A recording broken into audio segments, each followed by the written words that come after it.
கர்த்தருடைய பரிசுத்த நாமத்திற்கு மகிமை உண்டாவதாக.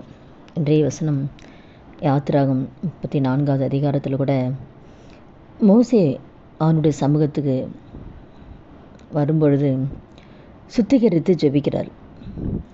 ஆண்டவர் சொல்கிறார், விடிய காலத்தில் நீ ஆயத்தமாகி சீனாய் மலையில் ஏறி அங்கே மலையின் உச்சியில் என் சமூகத்தில் வந்து நில்லு அப்படின்னு சொல்லி ஆயத்தமாகி வந்து அவனுடைய சமூகத்தில் நிற்க சொல்கிறார்.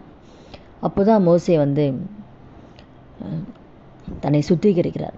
ஆண்டவருடைய சமூகத்துக்கு வந்து ஆண்டவர்கிட்ட இந்த ஜனங்களுக்காக பாவ அறிக்கை செய்கிறார். பாவ அறிக்கை செய்து தன்னை தாழ்த்தி அவர் சுத்திகரிக்கும் பொழுது தான் மோசே ஜெபிக்கிறாரு. உங்களோட கண்ணில் எனக்கு கிருபை கிடைச்சிதானா எங்கள் நடுவில் நீங்கள் எழுந்தருளும் ஆண்டவரே. அப்போது ஜனங்களுடைய பாவங்களுக்காகவும் அவர் மன்னிப்பு கேட்டு ஜெபிக்கும் பொழுது தான் ஆண்டவர் உடன்படிக்கை பண்ணுறார். நான் பூமி எங்கும் எந்த ஜாதிகளுக்கும் செய்யக்கூட அதிசயங்களை உன் ஜனங்க எல்லாருக்கும் முன்பாக செய்வேன். உன் கூட இருக்கிற ஜனங்க கர்த்தருடைய செய்கையை பார்ப்பாங்க.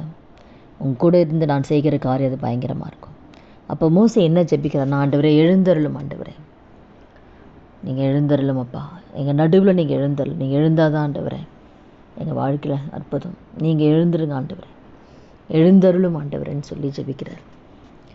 அப்போ தான் அப்படி ஜெபிக்கும் போது தான் அவர் உடன்படிக்கை ஆண்டவர் பண்ணுறார். நான் உன் கூட இருந்து பயங்கரமான காரியங்களை செய்வேன். அப்போ நம்முடைய வாழ்க்கையிலையும் நம்ம ஆண்டுகிட்ட கேட்கணும், ஆண்டவரே என் குடும்பத்தில் நீங்கள் எழுந்தருளும் ஆண்டவரே. நான் போகிற பாதையில், நான் போகிற கடினமான பாதையில் நீங்கள் எழுந்தருளும் ஆண்டவரே.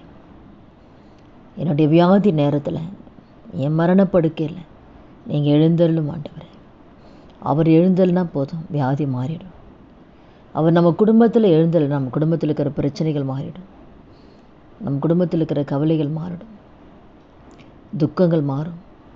பிள்ளைகளுடைய வாழ்க்கையில் நீங்கள் எழுந்தருளும் அப்பா, வேலை ஸ்தலத்தில் நீங்கள் எழுந்தருளும் அப்பா ஆண்டுகிட்ட நம்ம கேட்கணும்.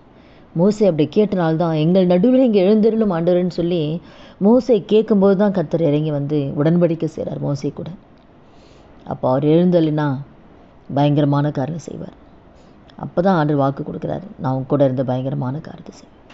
அப்போ அந்த வார்த்தை கேட்குற ஒவ்வொருத்தர் வாழ்க்கையிலும் கர்த்தர் உங்கள் கூட இருந்து பயங்கரமான காரியங்களை கர்த்தர் செய்வார். எந்த ஜாதிகளும் செய்யக்கூட அதிசயங்களை கர்த்தர் உங்கள் மூலம் எல்லாருக்கும் முன்பாக கர்த்தர் உங்களை கொண்டு செய்வார். நாம் ஆண்டுகிட்ட கேட்குற, ஆண்டவரே எங்கள் நடுவில் எழுந்தருளும் அப்பா. ஒவ்வொரு நாளும் நம்ம காலையில் அவனுடைய சமூகத்தில் காத்திருந்து ஆயத்தமாகி காத்திருந்து நம்ம ஜெபிக்கணும். எழுந்தருளும் அப்பா, என் குடும்பத்தில் எழுந்தருளும். இந்த நாளில் எங்களுக்கு ஆசீர்வாதமாக்கும்படியா எங்கள் ஊழியத்தில் நீங்கள் எழுந்தருளும் ஆண்டவரே. நான் போகிற வேலை ஸ்தலத்தில் நீங்கள் எழுந்தருளும், என் கூட இருங்கப்பா. எல்லாத்துக்குமே ஆண்டவரே நீங்கள் எழுந்தருள்னா போதும் ஆண்டவரே. அவர் எழுந்தலிட்டான்னா பயங்கரமான காரில் கர்த்தர் செய்வோம்.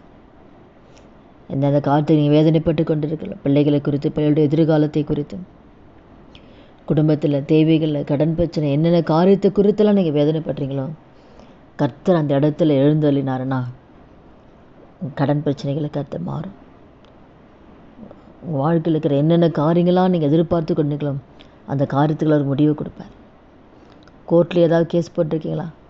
ஆண்டவர் அந்த கோர்ட்டில் கர்த்தர் எழுந்தருளானா கர்த்தர் உங்கள் பக்கம் ஆண்டவர் நீதி செய்வார்.